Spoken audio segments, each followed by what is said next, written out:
Всем привет, я Олег Самана. Отгремел и отшумел праздник Агадуй, названный всенародным праздником Уяв в Российской Федерации в Среднем Поволжье.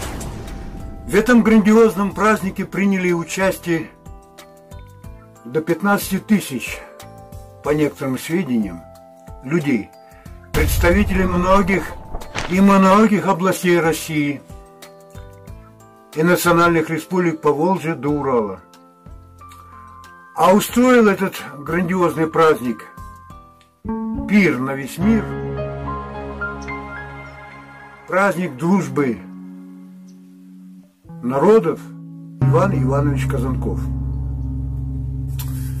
Вы знаете, мне повезло в нужное время, в нужный час оказаться в том месте со своими друзьями в плане творчества, скульптором, писателем, академиком Чувашской национальной академии Кондрашкиным Николаем Григорьевичем и писателем, краеведом, также членом Чувашской национальной академии Дадюковым Юрием Витальевичем. По приглашению Казанкова Ивана Ивановича, тогда он впервые высказал свое желание построить в память Волжской Болгарии Суварскую крепость и городище в селе Сиктерме.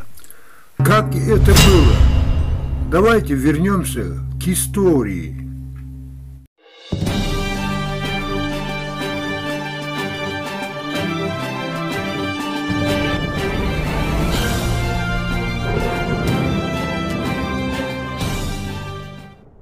Лидер партии КПРФ Геннадий Андреевич Зюганов, когда напоминает с трибуны Государственной Думы о развитии в стране современных народных сельхозпредприятий, с гордостью вспоминает о совхозе Звениговский из Марийской республики.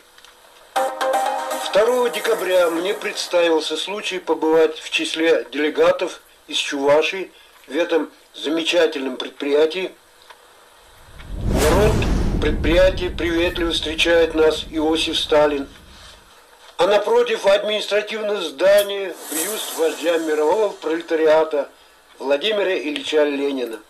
Где такое увидишь? А здесь у Ивана Ивановича Казанкова, который нас пригласил, это обычная картина для работников этого предприятия. И вот уже от одного взгляда на такие детали сама мысль приходит о справедливости и о справедливом отношении ко всему. Всем привет, я Олег Самана. 2 декабря 2021 году выдающийся российский организатор компании Среднего Поволжья, политический деятель, депутат Государственной Думы 3-го созыва Иван Иванович Казанков в своем хозяйстве Звенигово провел первое заседание инициативной группы по созданию исторического музея чувашского народа под открытым небом, древнее городище волжских болгар в селе Сиктерме в республике Татарстан. Как это было, вы узнаете в этом репортаже. Приятного просмотра. Мы имеем на сегодня 211 тысяч свиней, 23 тысячи больше крупного рогатого скота, земли 70 тысяч гектаров пашни. И работает у нас 4,5 тысячи рабочих. Хозяйство расположено на территории Марийской республики, в Татарстане. И теперь вот на Новочебоксарске тоже взяли землю. Там хотим тоже производство наладить. Первое помещение уже построено. В смысле, коробка сейчас заливает полы, и в итоге там вот первоначально где-то около 50 человек начнут работать. Вот это о хозяйстве. Почему вот этот вопрос стал о восстановлении булгарского государства? Наша деревня в Сиктерме расположена недалеко от Сувара. Его Чувашии мы ведь до сих пор, Кузнечиха называется, райцентр бывший, до сих пор Суваром звали, Свар. И для нас она так и, видимо, Кузнечиха останется Сваром. Но на том месте, от нас далековато, мы не хотим ничего делать. А вот то, что в следующем году в нашей деревне хотим провести праздник Уял всероссийский, согласовано президентом Татарстана. Наша цель – показать, что мы есть чуваши и равные среди равных, не ниже ни русских, ни татар. Вот наша цель. В булгарском государстве и кожевная промышленность, шитье, там остальное гончарное производство, металл, все это было. И вот мое мнение появилось, если мы Сувар новый будем делать, оно было практически Юман-Дандуновна, сейчас из Дубьев мы никогда не сделаем. В нашем там секторе есть завод керамблоков, который 5000 в день выпускает. Я не говорю, мы сразу местно начнем, и мы эту крепость сделаем. Но мы готовы крепость сделать. И основное, мы должны показывать, как жили наши предки. И доказывать, что все-таки мы не хуже других. И вот это все показывать. Но не надо забывать, чтобы если мы туристический центр, к нам туда приезжали, другие народы, мы должны обязательно, там жили и марийцы, и удмурты, и зыряне, мордва, калмыки, северные кавказские народы, тоже они входили в Великую Болгары, когда Кубрат руководил. А потом он завещание оставил, вы все знаете, единственная наша сила, а дети взяли да разошлись. И в итоге вот Волжскую Булгарию создали. Если этих детей мы пригласим туда, чтобы они тоже показывали, скажем, марийский народ свою бытность, в то время мордва свою бытность, ну и мы и от русских не откажемся, и татар не откажемся. Если они будут участвовать, хотят показывать, пусть в этой крепости они покажут. Это Суваре. Сувар, там 9 гектаров будет. Там на всех хватит и для нас, и для них. Вот такая вот наша цель. Я бы хотел сказать, организационный комитет должен быть от Чуваш. И вот это вот организационный комитет. Не только вот сейчас поговорили что-то в голове, с интернета как основа, значит, крепости средневековой. Значит, у нас, если направленность не, значит, мы если будем отталкиваться, вот он стоит. Мы как основу взяли, вроде что там должно быть, в городке, допустим, эти лавочки по, скажем, разным одежда, прочее, где идет, в смысле, показ этих.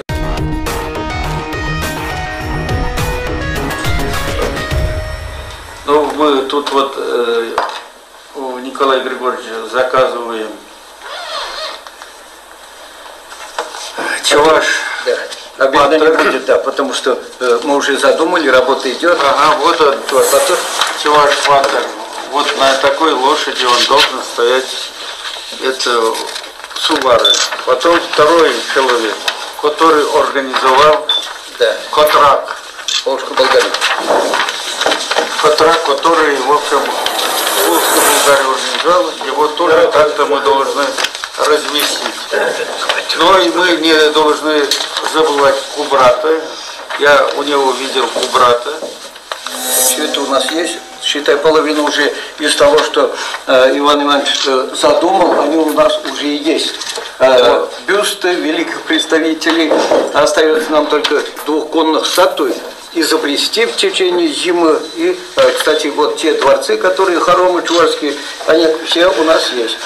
Вот, значит, мы вот не сидели за последнюю встречу, в течение недели разрабатывали вот такие варианты. И помощь архитекторам нашим, кстати, Бахнесов покажет свои наработки, он давно работает в Краевед, и в этом плане мы с ним дружим, совместно работаем. Ну там вот раскопки были Сувары.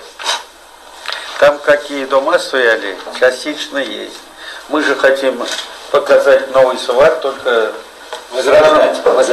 возрождать, да. Ну, конечно. Потому что... Не придумывать, а возрождать. Да. Вот это мы должны, а не то, что... Вот именно исторические артефакты должны историки нам преподносить, и мы уже будем конкретно их помогать, воздвигать, создадим свои группы там, строительные, архитектурные, скажем, гончарные, скульптурные.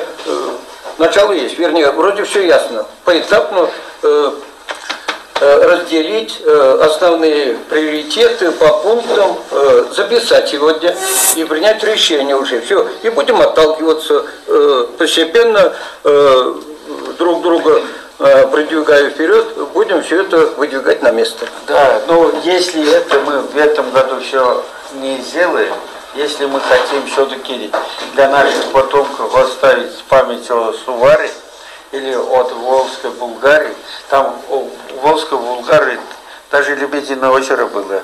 Из этого я и подумал, может Пруд нам большой тоже... у вас там? А? Пруд большой? У нас один, этот, наверное, гектаров 10, а другой гектаров, наверное, 6. На какой реке? Повар называется. Сене Сувардан Бусланна Гизер Лаппер и Сямба Сене Сувар. Когда, говоришь, эту дорогу построили? Это буквально, я же говорю, в течение месяца они начинали тут бульдозирование, что-то равняли. Я думал, просто дорогу делают. Приехал, сейчас вижу, это ГЭС, гидроэлектростанция. Вот это, смотрите, вода будет до этого уровня и будет уходить туда. Здесь будут лебеди плавать, прочее. Иван Иванович мне рассказывал. Павлины, мы поездили, это настолько удивительно. Планируется здесь открыть, построить? По договоренности татарским президентом и общественностью Татарии, следующий уяв, этот хоровод по-русски, чувашский уяв, показать развитие чувашской нации, начиная с булгарского государства, царской России, как плохо мы жили, и землянцев, и прочих, и в итоге современной Чувашии тоже показать. Вот им тут далеко, что ли, у меня. Она говорит, нормальный чувашский дом поставьте, хотя бы. Обязательно поставим. И вот сейчас фундаменты заливаем, и будет там. И заканчивать будет где-то экспозиция чувашский дом, тракторный завод, трактор Щетра и Андриан Николаевич. Вот так оно должно у нас заканчиваться. А деревню, тут вот когда тяжело было, переименовали Кузангай. А Кузангай наш, он родной. С этой деревни много сделал для Чувашии, знаменитых людей. И переименовали, но это ничего не дало. И поэтому мы хотим вернуть старые названия деревни Сиктерме.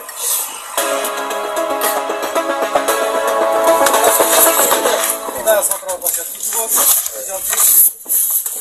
Кумал такой его посадили. Чувашский дом. Да. Эта архитектура только вряд ли имеет чувашскому. Да. Нашему ничего нет. Поэтому это... Я не знаю. Это не чувашский, это... Дома. Регистратные площадки. Аку. Вот это источник Курнатьева. Ага. Там дальше стельку концертная площадка была. Ага. Уяв зим голова, площадка зим, сцена зим. Торговля. Ну, торговля вот сейчас. А Халика я У автостоянка, да? Где-то. А? У автостоянка была, да? Нет. Столовый день, как угодно. Сейчас территория была.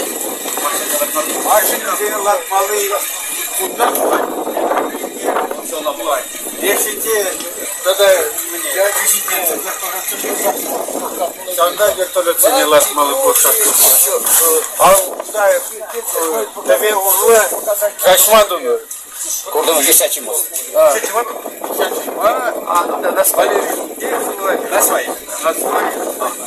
İlk ekibi, президентский бывает, пухало хвали. Она капла ходили будет да? Только в этом году. Шалкадай. Шал чужой стулы.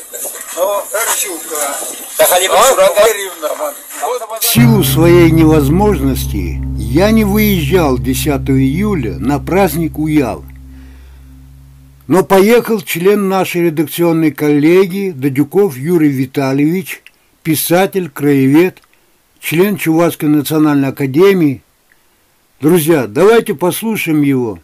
Он нам подробно все расскажет. Юрий Витальевич, вот 10 июля были на праздновании, на открытии этого праздника Уял. Расскажите нам и нашим зрителям ваши впечатления об этом празднике. Мне удалось 10 июля составить делегации Коммунистической партии Чувашской Республики Российской. Отсюда уехали в 4 часа утра с проспекта Мира, с республиканской партии, на 5 газелях. Ну, считаю, 110 человек. И... Ну, чувашская делегация, она, я слышал, что самая большая. Да, я тоже так считаю, потому что кроме нас еще туда уехали с каждого района по 2 газели артисты до 40 человек. Художественная самодеятельность. Самодеятельность с каждого района. Учитывая, у нас 18 районов, видишь, сколько народу было. А всего сказали, на празднике было где-то около 5000 народа, кроме нас. На праздник Уял. Это называется праздник, чувашский национальный праздник Уял, посвященный 115-летию, в первую очередь, товарища Петра Петровича Хузангая. Народного поэта Чувашии, 115 лет. 80 лет со дня рождения, 25 марта, родился наш уважаемый Иван Иванович Казанков, коммунист, крупный хозяйственник и инициатор вот этого. Он решил на своей родине поселок, село Сиктерме построить этнографический комплекс, как в городе Булгар. Здесь оно будет называться Новый Сувар, этнографический комплекс. Там будет что? Там крепость будет на 9 гектарах. Ну, подождите-ка, уже есть, да, крепость? Крепость уже есть. Она, стена недостроена, все очертания видно. Башни стоят, ну, сказали, еще 2 года, и будет там внутри наш быт болгаро-чувашской и суварской. Ну, и очень много там интересные, вот такие, можно видеть, старинные дома, вот как жили. Ну там. Да, я это потом перечислю, что да, там. Да, вот там очень. Но самое ценное, благодаря товарища Бахмистова, там появился из Батарского района, привезли мельницы. Такие мельницы не сохранились. Ветряные? Да, ветряной мельницы работает. Ну, на да. территории комплекса, главное, приятно было, вращается лопасти. Там ветер, это полустепной район уже. Там, Да. И мельница работает, муку, значит, можно там делать. Сказали, полное действующее. Кроме чего мне понравится, место очень прекрасное, там река течет. Название, вот я показываю, это буклет. Река Бавар река. На реке Бавара там еще построились водяную мельницу. Она производит, маленький генератор стоит, электричество, сказали. Да. Мелочь, а приятно. На реке она действующая, тоже вращается. И в этом буклете тут все указано. Вот можно близко, вот здесь. И очень много сильно поработали, достопримечательные места. Значит так, на празднике что самое главное? Главная концертная площадка, чтобы люди могли петь, а там была концертная площадка, кроме главной, еще 4. 5 местах. Люди пели, показывали свое мастерство. Не То только есть из это с прицелом на будущее? Конечно, это рекламные. Несколько, да. Это пока рекламные, в 5 местах. Кроме Чувашей, там были, я точно знаю, Марийские, я сам посмотрел, везде физически не успеваешь. Там были Марийские, были татарские чуваши, у нас татары процент 30 чувашские села. Ну, этот Ульяновские были, с Ульяновской области были. Но я слышал, что там еще с российского, то есть были гости нашей Российской Федерации, включая Дагестан. Да, я всех не заметил, к своему сведению. Ну, вот я слышал, что там с Дагестаном был коллектив. Было очень приятно, учитывая Иван Иванович Казанков, бессменный лидер Коммунистической партии по Марийской Республике, первый секретарь. Этот, извините, потерь, этот чествовали не только вот этот праздник, они очень хорошо вписался. Иван Иванович Казанков. Это легендарная великая личность, учитывая ему 85 лет исполнился 25 марта этого года. И вот решили сейчас чествовать. Его чествовать приехали поздравлять из Москвы наш председатель Коммунистической партии Российской Федерации Зюганов Геннадий Андреевич, наградил высшим орденом как Министерство сельского хозяйства золотую медаль, орден сказал. И, учитывая его личные заслуги, из президента Татарстана Миниханов тоже высший орден, высшая награда Татарии, золотой орден Татарской Республики за заслуги наградил.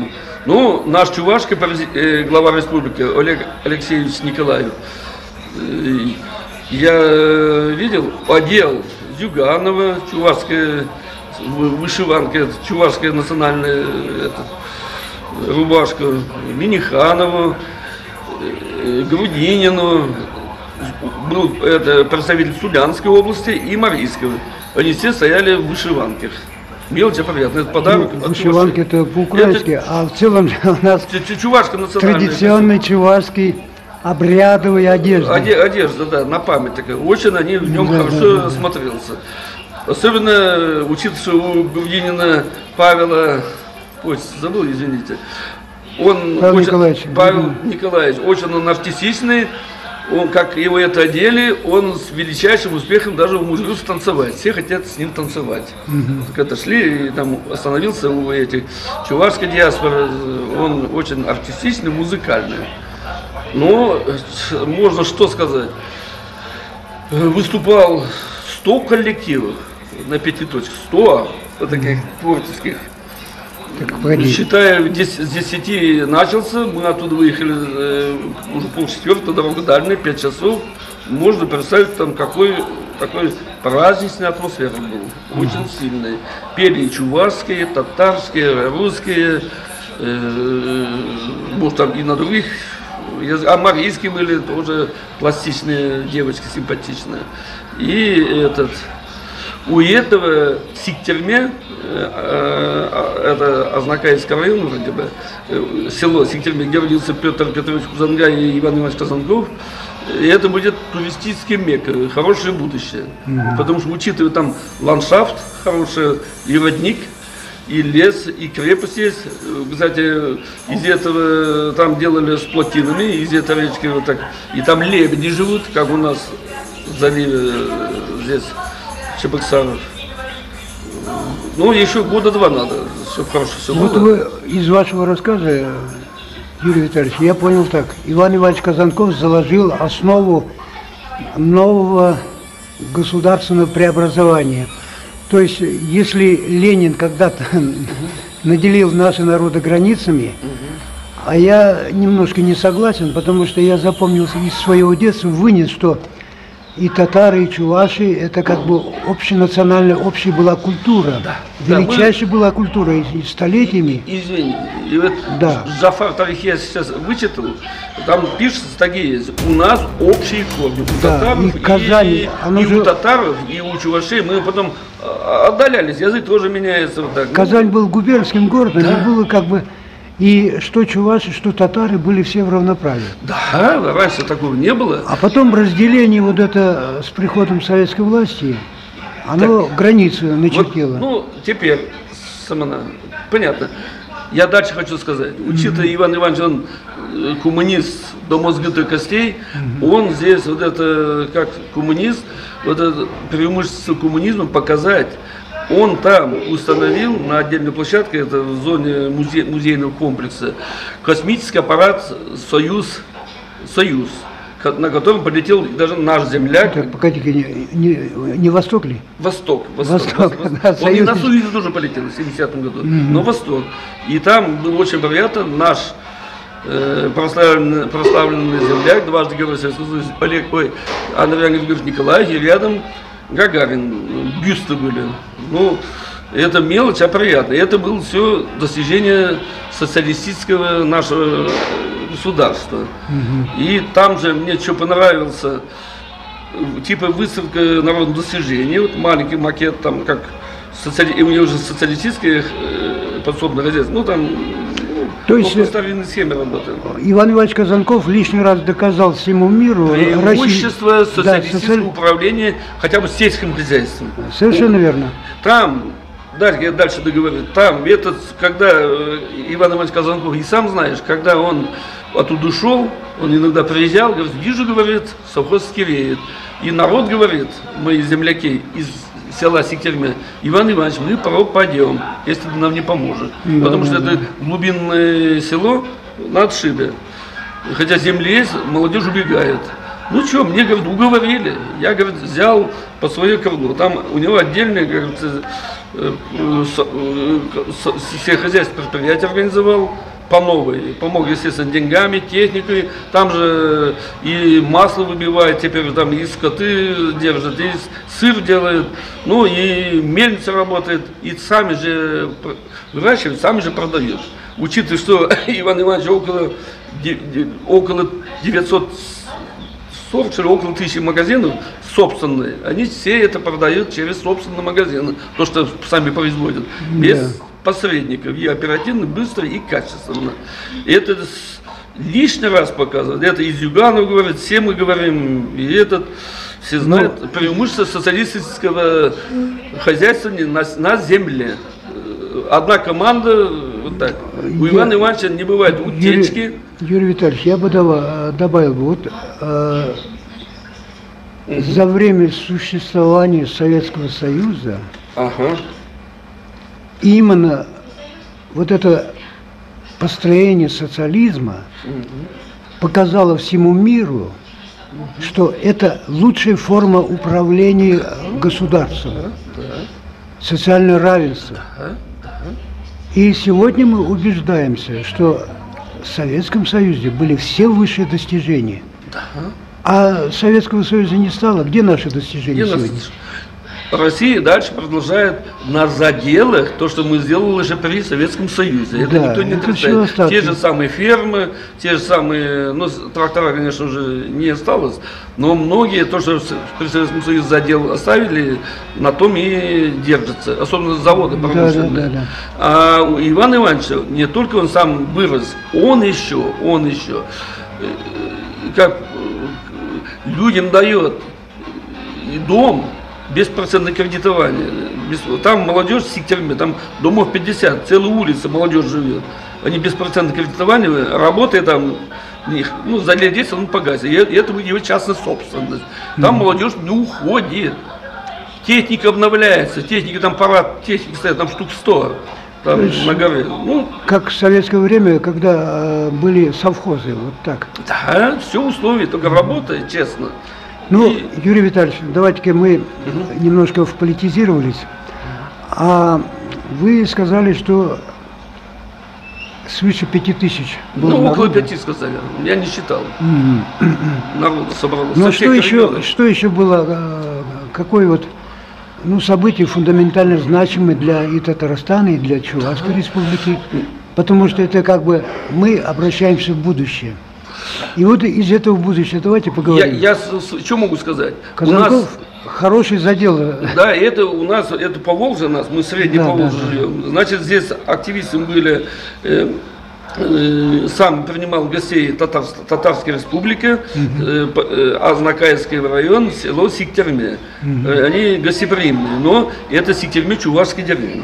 Но это не дает повода, там соседних деревень.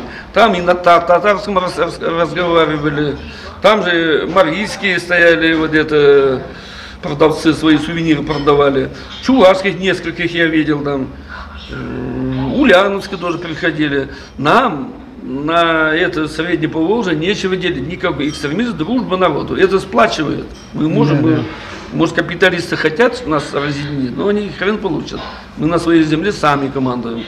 Ну, радовались, это Агадуй, это праздник такой, в честь всенародный, всенародный праздник. Всенародный, чувашский и вот это между.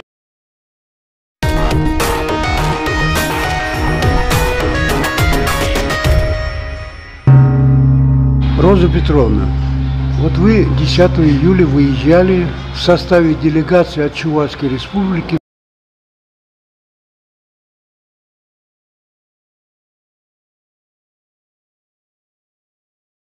Вот скажите, каковы ваши впечатления по поводу вот этого мероприятия, по поводу этого праздника?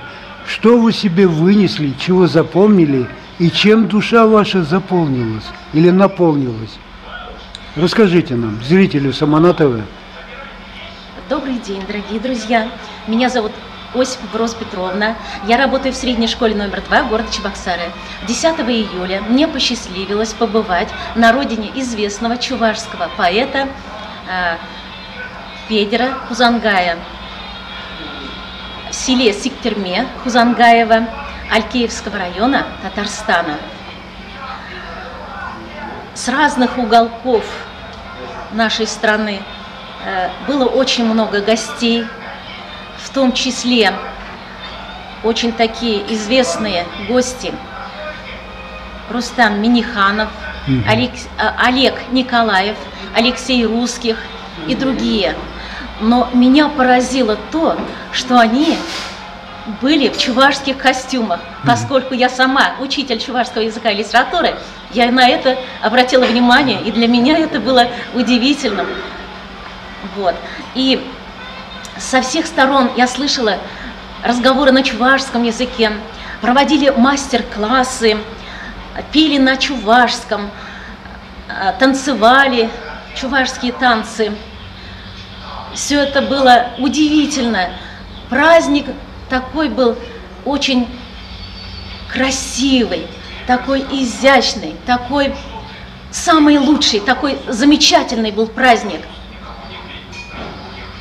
И я, поскольку работаю в школе номер 2, учителем чувашского языка и литературы, учу детей на чувашском языке, я считаю, что моя работа, она все-таки является самым главным. Недаром. Да, недаром я преподаю этот чувашский язык и литературу. И очень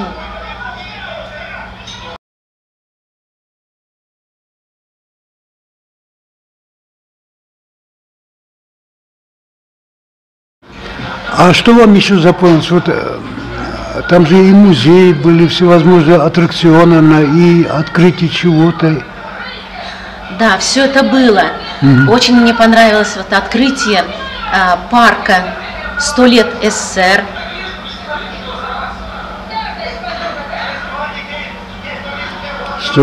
Музеи, все эти мастер-классы, я уже сказала. А мастер-классы что там представляли, чего показывали-то? Чувашскую школу представляли. Был литературный фестиваль, там, где выступали известные чувашские поэты, писатели. Чувашские поэты читали свои стихи и стихи Петра Хузангая. Вот, и получили дипломы, награды. Ну, Петру Хузангаю, по-моему, сейчас, насколько я понимаю, 115 лет исполнится со дня рождения. Это все эти мероприятия были связаны, приурочены мероприятием, связанным с 115-летием чувашского поэта Петра Хузангая. А вы знаете, Петр Петрович Хузангая, фамилия также был Казанков. И Иван Ивановичем Казанковым они прямые родственники. Да, это я знаю, поскольку я работаю в школе, Да. я это знаю. Да, Вот, и поэтому, очень. видите, вот тут, наверное, еще гены. Я всегда говорю, вот преемственность поколений, Несомненно. гениальность одного человека передается по линии продолжения рода. Несомненно, конечно. И Иван Ивановича Казанкова, по-моему, сын, который заседает в Государственной Думе Российской Федерации, он, по-моему, тоже умнейший человек. Да, конечно. И сын тоже очень известный, Андрей Да. Петрович Хузангай. Ну, вот как-то так. Ну, а что вам еще, наверное, а угощали чем? Ой, чувашские блюда там были, и очень было все вкусно. Ну, вот это же не продолжение праздника не на один час, а кормили бесплатно это все? Кормили бесплатно, 3 раза бесплатно кормили. Кроме этого еще там была возможность отведать другие блюда, очень вкусные. Я слышал, Там слышал, что там более 5000 гостей было, присутствовало, и Да. всех бесплатно кормили. Да, все это организовал все-таки организатор праздника, как бы Иван Иванович Казанков, красный миллиардер. Он является генеральным директором совхоза Звенигорский. Да. Известный человек. На самом деле очень такой широкой души человек. Вот в мыслях о том, что он сейчас проводил это мероприятие, мне видится немножко Иван Иванович Казанков заложил, наверное, в истории этих двух народов и даже 3 народов некое новое будущее, потому что мир, он все время меняется. Меняемся мы. Конечно. Как мы рассуждали прошлый век, мы ныне иначе думаем, иначе все, как говорится, взгляд наш обращен в будущее. И вот, насколько я помню, вот регион Поволжья 100 лет назад, до революции, для этого народа не было границ обозначено. И все как бы жили в подчинении Казанской губернии. И все народы входили. Но потом границы и республики разделились народы.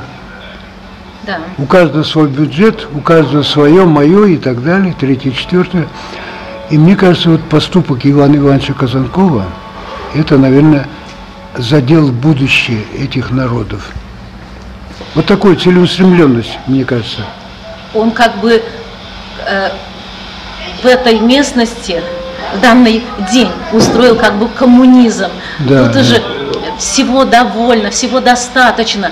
Он так организовал, что действительно приходится удивляться, насколько он был щедр, благороден. Да. И столько денег он выделил, конечно, очень много чувствуется. И все мы очень, как бы, Остались довольны. остались довольны. Очень много таких приятных впечатлений, Гостеприимством его. гостеприимства. Да, Спасибо. да. Ну, что мне хочется сказать. Добрый вам путь в вашем нелегком труде, обучении детей чувашских, грамматике и русскому литературе. Сынишка спрашивал, у меня сын окончил 3 класс, чувашский язык. Ну вот это как-то вот в городе чувашский язык дети не воспринимают, потому что все вокруг русское, то есть все на русском языке. А я стараюсь их обучать через игры, через песни, через танцы. Мои дети участвуют в мероприятиях городского, районного, республиканского уровня и занимают призовые места. Я очень довольна и продолжаю работать в этом плане. Так что Наверное, вот это дети меня радуют. через какой-то механизм игры, через какие-то детали, наверное, легче выучить ребенка, Да, передать знания. да, все правильно, то, что вы сказали. Ну, спасибо вам и добрый путь вашим благочестивым, нужному человеку, то есть нужному делу для общества, для чувашского народа. Удачи вам! Спасибо.